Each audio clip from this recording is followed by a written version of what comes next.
Salut chers amis internautes, chers amis de partout. Souvent je me sens aimé lorsque je sais que je me retrouve encore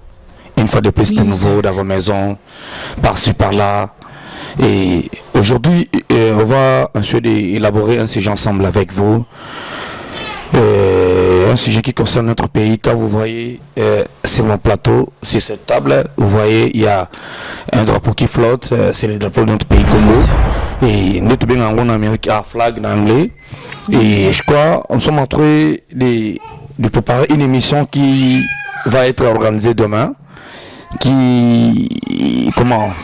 va se passer demain.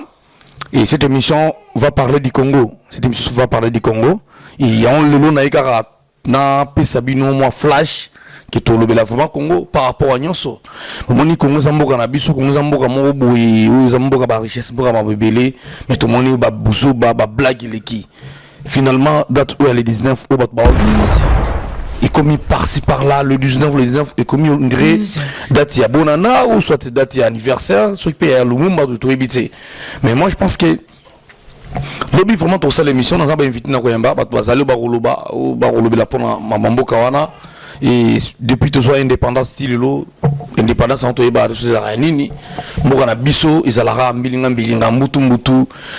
tokufe mingi ezala na est ezala na Bukavu donc en fait est ça dit tout sur le Bukavu ba ville na ngotu donc ba ville na tukuna ba viol par-ci par-là ou ba lobela Congo donc il y a un tomi ko soit idée par rapport na bana mboko zala en Amérique surtout biso ba diaspora to ali bana mboka tomi ko lobela mboko nanu je crois tout ça l'émission ko na lobby. Vous allez brancher la chaîne Nabino Boss TV Live, la chaîne du moment, avec votre présentateur et votre animateur du moment. Bienvenue à Tsomeya, Papa na Germion, Kanim Kobabe, Papa na Germion, et la présence de l'éternel, Papa na Germion.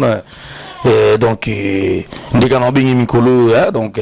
Il y a un moment solo donc lobby vraiment vous allez brancher Borolanda pour lobby le lambo na biso Congo poto sito lembi mamba okufa oyo pour te bier le 19 to okufa les sous est-ce que bana kin bana Congo vous avez après to okufa les sous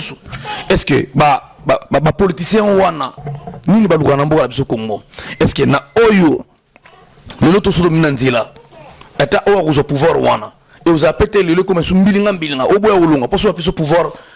au sala 5 ans au lingano kolongate siko tango bato masolo le 19 pour marcher pour que tout libérer mboka topé pour présence à la place atika pouvoir pour yo ozo est-ce que yo pozo ya wana ou ya na maladie oyo tout ça on le loté il faut Congo toujours comprendre en côté Congolais soit fait de pouvoir ndika na lo bana faire que ceux qui vraiment Jésus Christ sabotama na Congo belem sous Congo ti le za na pasi parce que mais Jésus Christ ngabo c'est la mission en Zambie parce que moto mbe babilo ba Congolais bozana nango to comprendre raté parce que Jésus Christ sabotama na Congo ngabo c'est la mission en Zambie par rapport au comportement Congolais pour ba Congolais ngabo contaminé bozoba ngabo anga ko malukuta anga ko mamuyibi donc babilo mo ndengo wana parce que Congolais moto mo to yebaraté ceux qui n'ont na biso uta wapi o qui sont ba pesio pouvoir ba pesio sikayo sala et comme il y a eu libéla vous se rappelez na époque il y a papa d'Abisso premier président Kassavou président Mobutu alinga olongata balongwe na makasi même si le président Kabila le père était vivant juste à nos jours il va qui alinga pas longwagati anga le hôtel tu le la présent il y a République démocratique du Congo gati le et lelo tout ça jeune président qui remplacer et lelo paye pas bien olongati ndika toujours ka tu tout banini mande c'est koki mais tous les lois en place a toujours en place et lelo bitu mezali ki akende mais oyo pe ko ya wana ngazo bila yo muto ko ya wana est-ce que yo pe ko linga vraiment pour ça la 5 ans na yo de to moni Obama sali deux fois mandat na a alongone simplement sans que abim sabitu mbato penine hein et lelo oyo to mona Joseph Kabila mabe or Joseph Kabila tango ya ki to yembaka to kumisaka mais lelo to vingi Joseph Kabila kende lelo surtout qui muke tout à dans mon sport papa Costa Omar il depuis passer poste wana ou ya diriger Fekofa avant de libérer comment on parle naï ndenge Congo lazali lelo André Kimbuta pas André Kimbuta gouverneur de la ville de Kinshasa comment le gouverneur bana ba passer poste wana et comment on yayi donc Congo lazabongo donc on doit comprendre que Congo est ça le la voiture basali nango bazalo ba chauffeur et qui sont kumbi mutuka et koki et yo peut bizarrement mon pandi botia chauffeur muso komba ndeto koyeba ke mboko yo iko avancer donc si aussi appuie sur mon mandat il faut nous libérer bah puis sûrement il faut nous libérer congolais et vous allez toujours brancher la chaîne Nabiso lobby toko yamba bah inviter Nabiso to la mboka Nabiso moi mingi et puis na kozonga les soucis ma pona bela c'était surtout ba congolais à diaspora en Amérique parce que le roi la bozobe le qui trop le ko la bino ba congolais bolingo ko chejete to wana ko te ya bino ce que pour biso na système marteau yo c'est to che mutu makasi marteau comme de suki sayo ndeka na lobaki mbanga et na presse to yeto la musaba na Amérique to yé pena na niveau pena ki donc ki bosali ba je to tani kombo na yo pour obeta no ngati o sa no ngapilo vote ata yo babenga o sa no ngelo vote ils ont complexe mutu esala yo ozana nyonga mdo futa biso otanga komono na émission oza o sala oyamba batu na parler na yo maltraiter bango biso otanga komono na émission yo pour bongisa pour ki kongo kende de l'avant suina biso yangona lo to le la o président Kabila biso moko neno ba congolais to banomi bongisa oyamba batu na parler na yo otaba ma à l'aise ngai not et puis nous interpeller tout le monde bah on a parlé aux position de faiblesse muta sombela ki olem biye bo muta yamba onyokola yo zoni mona nga benga no tanga komo music yo peso ba yambi ozali na kini kuna ozuki visa na yo soki pendeni ni ozana mbongo te basungi yo bafute le billet avion ye awa na États-Unis okomi prêtre parce que dans na débit vieux boni mais soko zumwa là au seul mois 2 chèques 3 chèques père boni yo soki ba yambi yo ye awa okomi no yaki mbongo bata billet lingo futa te donc tout on a tout ça va émission je crois émission after Paris 100% polémique tout bana ko élaborer ba sujet tout wana tout ça na besoin congolais tout longwa tout tika babuzo babozoberi babuzo ba kala ya Congo tika et puis na ko yele sous ba pasteur hein kala le ba o mo mutako mini pasteur père spirituel non nani ba tsheke maboko na église nini ba pambola ke wapi mona mutako mini ya pasteur na ko zongi la super religieux parce que ba biloko wana ya Congo tout zo monti na ba poto ndeka na lobi mbilinga mbutu tokokie na bino peka nengo wana ngana ye pena pona mabasolo wana izo pena ko préoccuper nga bo sizenga isabe biletiwe elle veille tour materazi masarangai le président Guillaume Tshisoka na yebi so na lobi mabe on a besoin de enseigner kaka ndenge yo président Guillaume Moza président ya communauté et ya congolaise où se vivre na Illinois awa pito na président biso Guillaume Moza diriger awa na Texas ce que biso siko bato presto yeto le bato te apeto enseigner communauté bisira tout bazali parce que tant entendu Illinois na Texas et ça de état oyo ngana vivre na zali na Illinois il est na combien na Dallas na Texas plutôt donc